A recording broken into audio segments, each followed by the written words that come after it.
퇴직하고 나면 누구나 예산표부터 다시 꺼내듭니다. 우린 한 달에 250이면 충분하지 않을까? 다들 그렇게 산다는데 우리도 버틸 수 있겠지.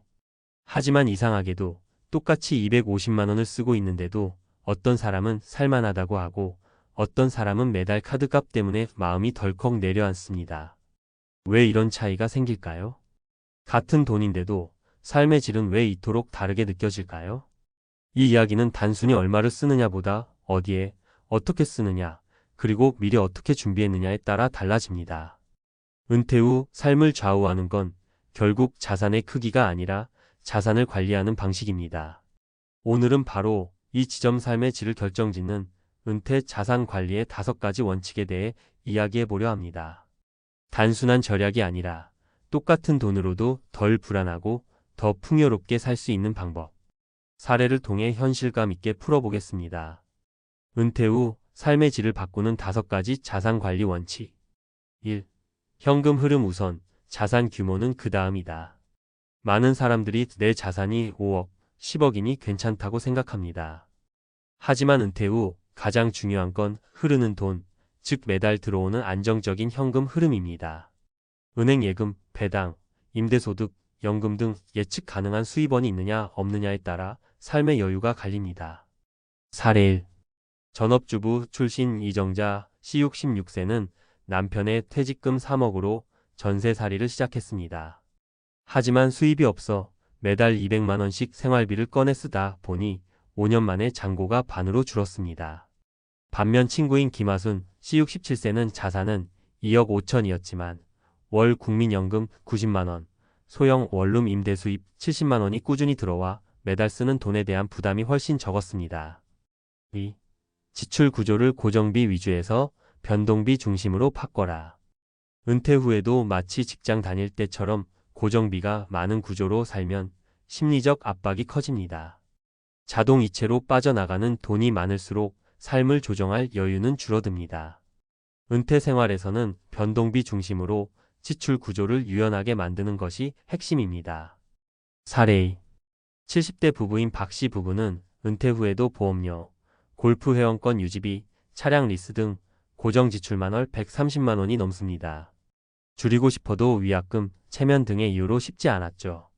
반면 이웃의 송 씨 부부는 자가로 살며 차량 없이 대중교통을 이용하고 필요할 때만 여행이나 모임에 쓰는 방식으로 생활비 조절이 가능했습니다. 비상 상황에도 대처가 훨씬 쉬웠죠. 3. 자산의 유동성 확보가 가장 큰 안전망이다. 억 단위 자산이 있어도 그게 부동산에 묶여 있다면 긴급 상황에서 쓸 수 없습니다. 은퇴 이후에는 필요할 때 꺼내 쓸 수 있는 자산, 즉 유동성이 중요합니다. 예상치 못한 병원비, 자녀 지원 요청, 집 수리 등은 대부분 갑자기 찾아옵니다. 사례 3. 한남동에 15억짜리 주택을 보유한 윤모 씨 71세는 자산은 많다고 자부했지만 매달 연금 외에 현금이 부족해 생활비는 신용카드 할부로 해결했습니다.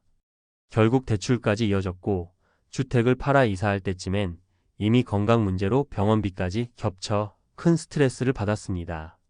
반면 비슷한 규모의 자산을 가진 최 씨는 일정 금액을 CMAMMF 단기채 등으로 운용하며 유동성 확보에 주력해 위기 상황에서도 침착하게 대응할 수 있었습니다.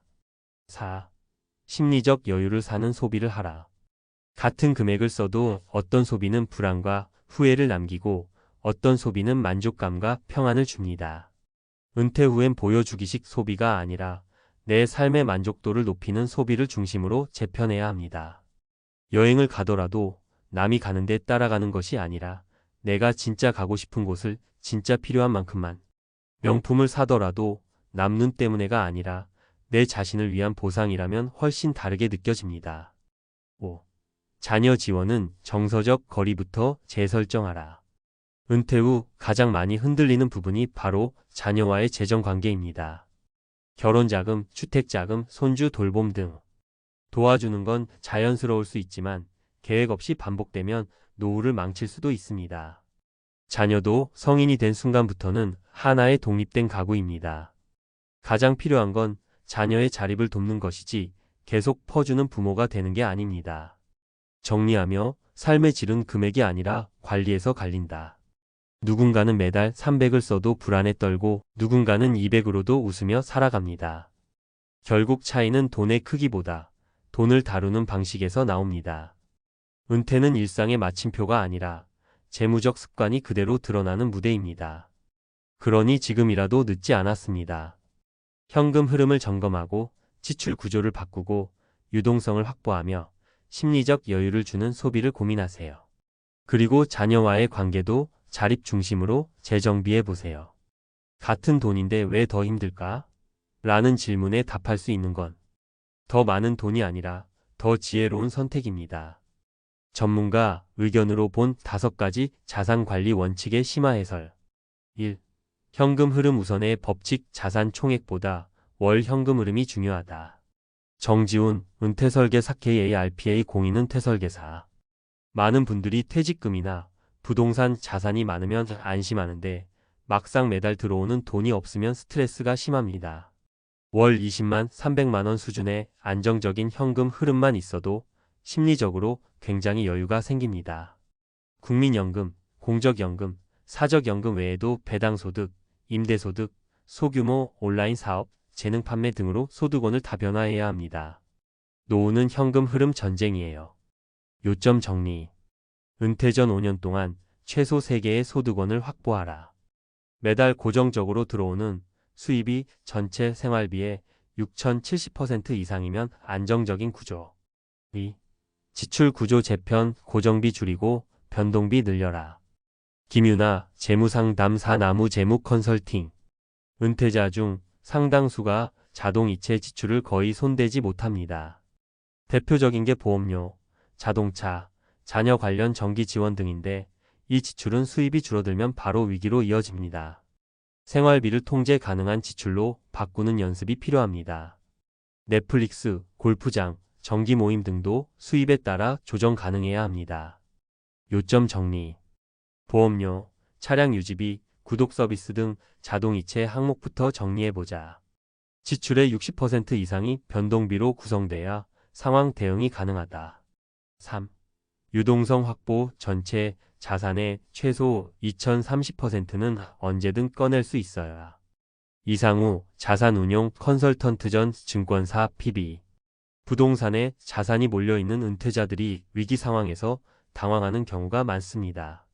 지금 같은 고금리 고물가 시대에는 부동산 매각도 쉽지 않기 때문에 유동성 자산의 비율이 매우 중요합니다.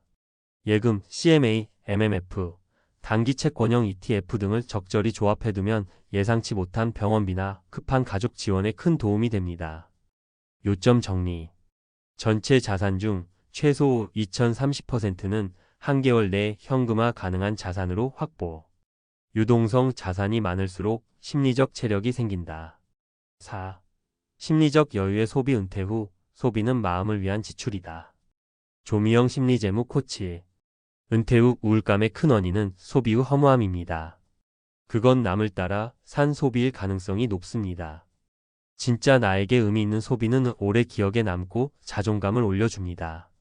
내가 돈을 쓰고도 만족을 못 느낀다면 소비 항목을 점검해 보세요. 진짜 나를 위한 소비인가? 라는 질문을 먼저 던져야 합니다. 요점 정리. 소비의 목적이 보여주기인지 내면의 만족인지 체크. 여행, 외식, 문화생활 예산은 삶의 만족도를 위한 투자로 인식. 5. 자녀 지원의 재설정. 자립은 부모가 줄 수 있는 최고의 선물. 김재호 노후 재무설계 전문가. 은퇴자 중 상당수가 자녀 결혼이나 주택자금 지원 등으로 재무적 균형이 무너졌습니다. 부모 마음은 이해되지만 노후 준비가 먼저입니다. 자녀가 요청해오는 지원은 가능한 한 일회성, 계약서 작성 또는 조건부 지원 방식으로 구조화해야 합니다. 그것이 서로의 관계를 지키는 길이기도 하죠. 요점 정리. 자녀 지원은 계획된 범위 안에서 일회성으로. 정서적 거리와 재정적 거리 모두 건강한 선 유지가 중요.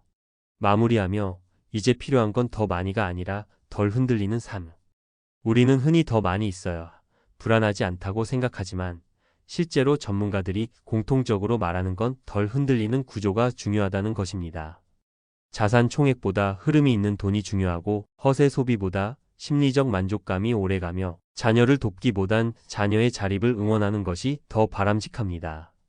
같은 돈으로도 어떤 사람은 웃고 어떤 사람은 울 수 있습니다. 그 차이는 돈을 어떻게 쓰느냐보다 먼저 어떻게 설계했느냐에 달려 있습니다. 마지막 팁. 은퇴 후에도 1년에 한 번 재무 리모델링 상담을 받는 것이 아주 유익합니다. 상황이 계속 바뀌는 만큼 전문가의 도움으로 점검하고 조정하는 습관을 들여보세요. 그게 결국 당신의 삶의 질을 지켜주는 은퇴 보험이 되어줄 겁니다.